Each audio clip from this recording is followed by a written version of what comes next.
Good afternoon, church. Today we gather to explore one of the greatest gifts God has given to His people, the Holy Spirit. The Holy Spirit is not merely a force, an emotion, or an influence. He is the very presence of God dwelling within believers. Many Christians know about the Holy Spirit, but not everyone fully understands His power and presence in daily life. As we study God's Word today, let us open our hearts and our mind to discover how the Holy Spirit desires to move among us, strengthen our faith, and lead us into a deeper relationship with Jesus Christ. We will not learn about the Holy Spirit, but also experience His transforming power in abiding presence. Let's pray! Our Father God in heaven, thank you for bringing us together today. As we study your word, we invite the presence of the Holy Spirit to guide our hearts and minds. Fill us with your wisdom, strengthen our faith, and help us receive the message you have for us. In Jesus' name we pray, Amen. Topic: Power and presence of the Holy Spirit. Acts 1:18. But you will receive power when the Holy Spirit has come upon you, and you will be my witnesses. Number 1, the Holy Spirit is not an idea. He is God with you. 1 Corinthians 6:19-20. Please read them through your listener cards. Okay. Do you not know that your body is a temple of the Holy Spirit within you, whom you have received from God? You are not your own. You were bought a price. Therefore, honor God with your bodies. Meaning, the body as a temple. Apostle Paul uses the imagery of temple, where God's presence resides in the Old Testament, to explain that the Holy Spirit now lives inside every believer. So, body as a temple means that the body is a temple for the Holy Spirit. So it's basically a shell. Just like an oyster shell, if you take the meat and the pearls out of the shell, then it won't be able to live anymore. The shell won't be able to live anymore. It will die. It needs the meat inside. Just like the physical body needs the Holy Spirit, which is the meat, in order to live. So, if you don't have the Holy Spirit that's inside you, you are dead by the Spirit, which makes you physically dead as well. Even if you're healthy, walking, driving a car, able to drive a car, yeah.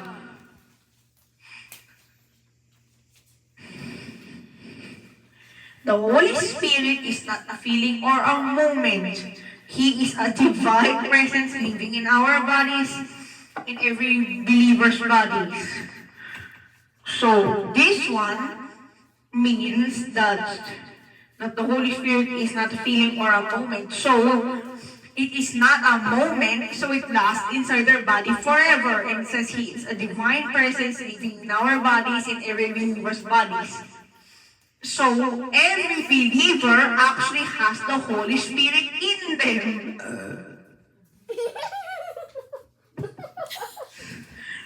We belong to God because God placed His Spirit inside believers and paid for their redemption. We as Christians fundamentally belong to God and not to ourselves. It means this is not our body. Our bodies do not belong to us because Jesus Christ paid the price for our sins through His death on the cross. We have been bought with a price, and therefore our bodies are temples of the Holy Spirit. We are called to honor God with ourselves and live according to His will.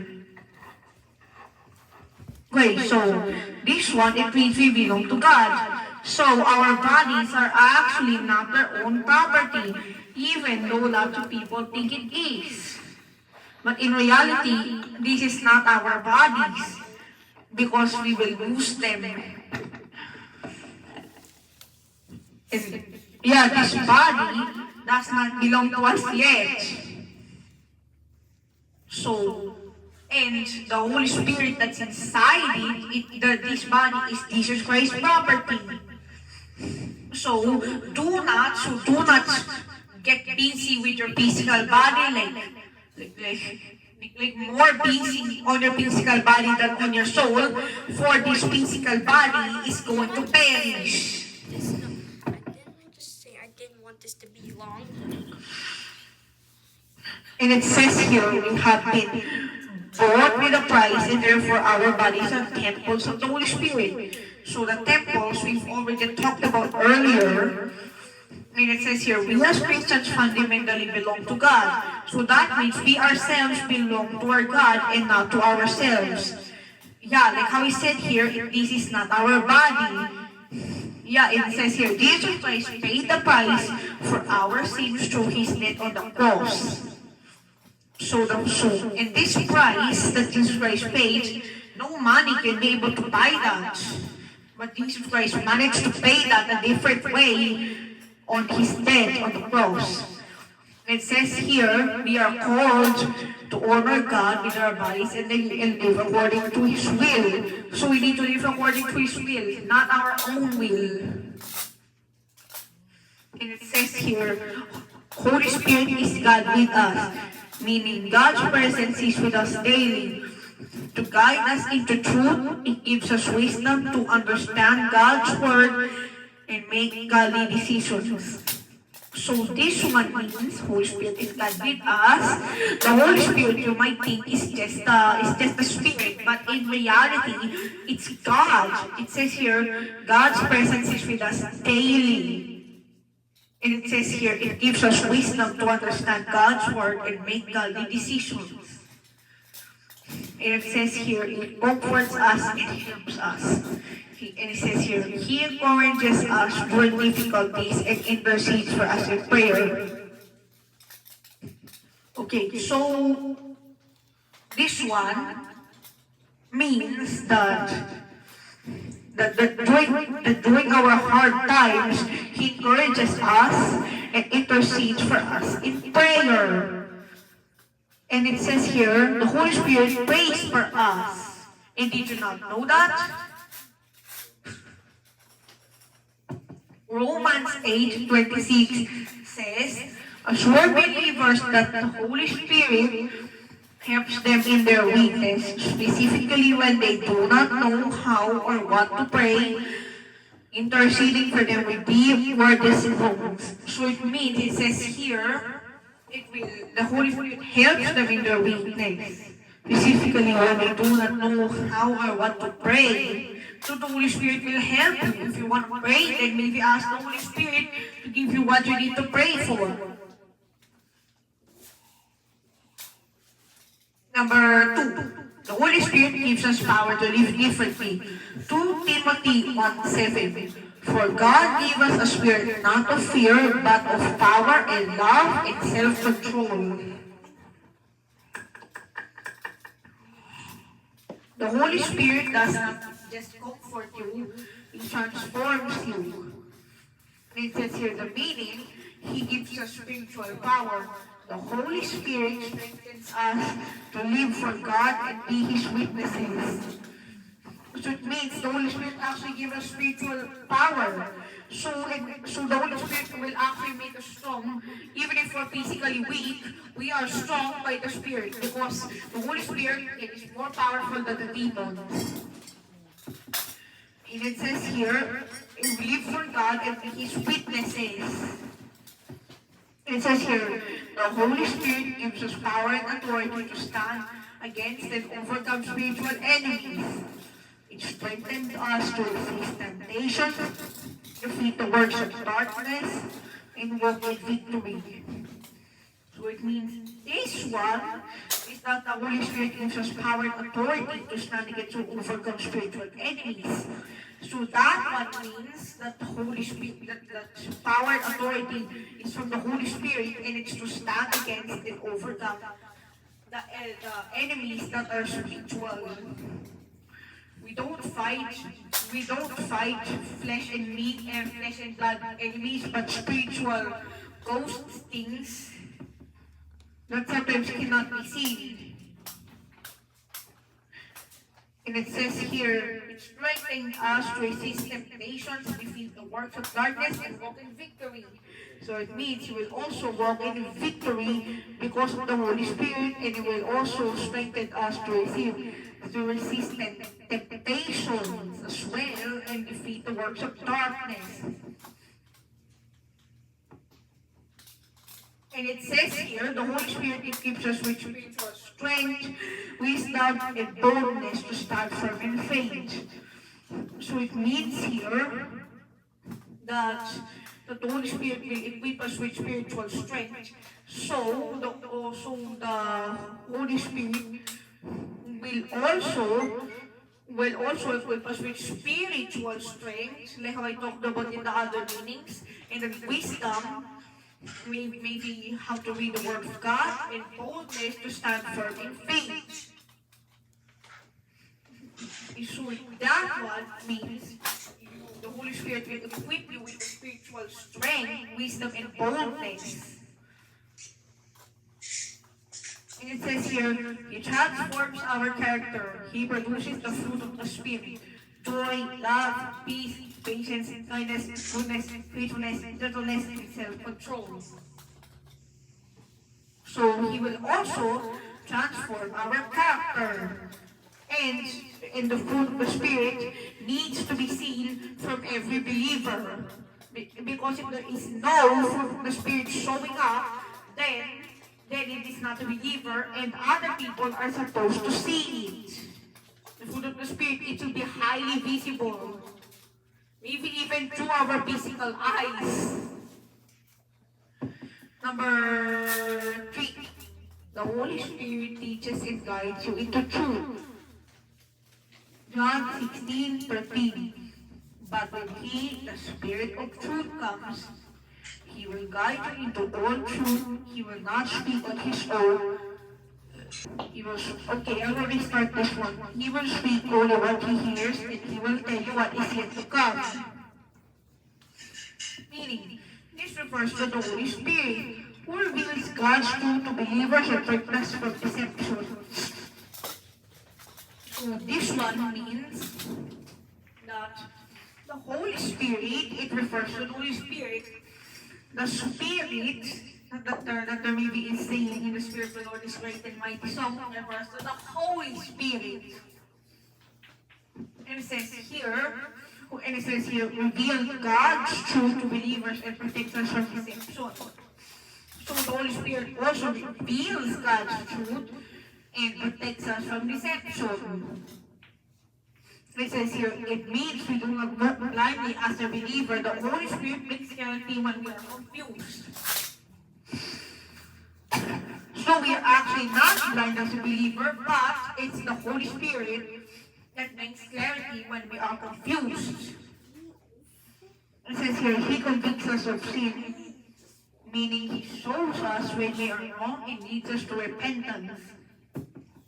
So it means He shows us when we are wrong, and He also leads us to repentance. And the unity of Trinity says the Holy Spirit acts as a divine conduit, relaying messages directly from God the Father rather than acting independently.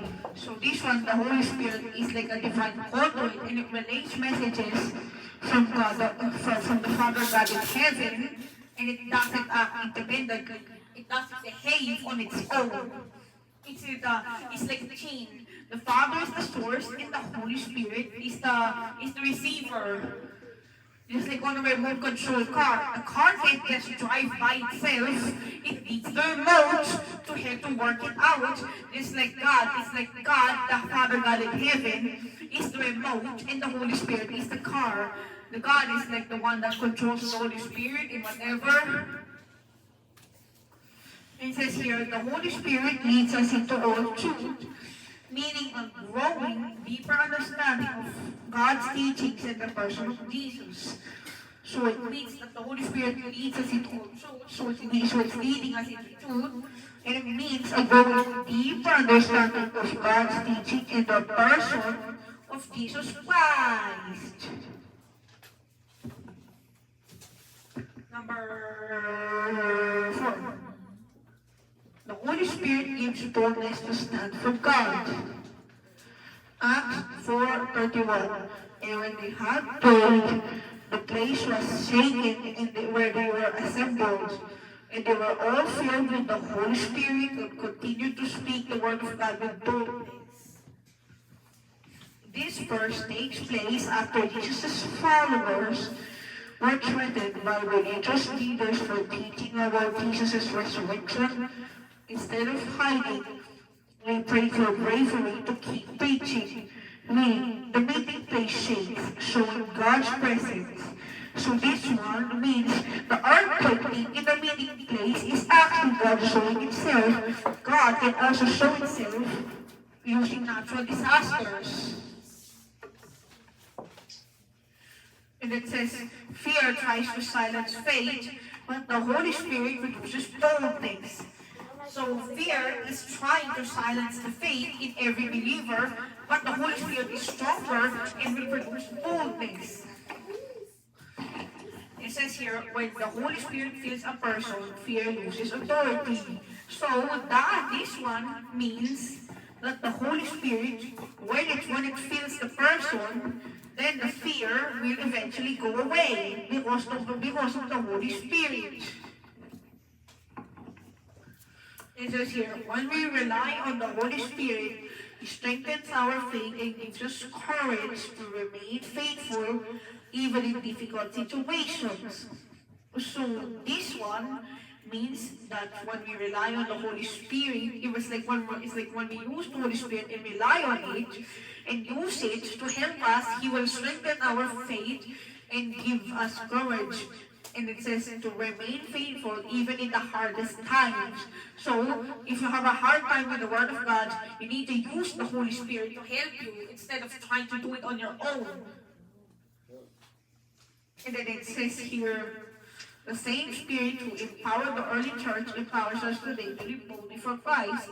So the Holy Spirit is empowering every church that have it right now. And it says today to live boldly for Christ so that we can live boldly. So everyone, I'm here to tell you that the Holy Spirit is not here for a moment. He is here to stay.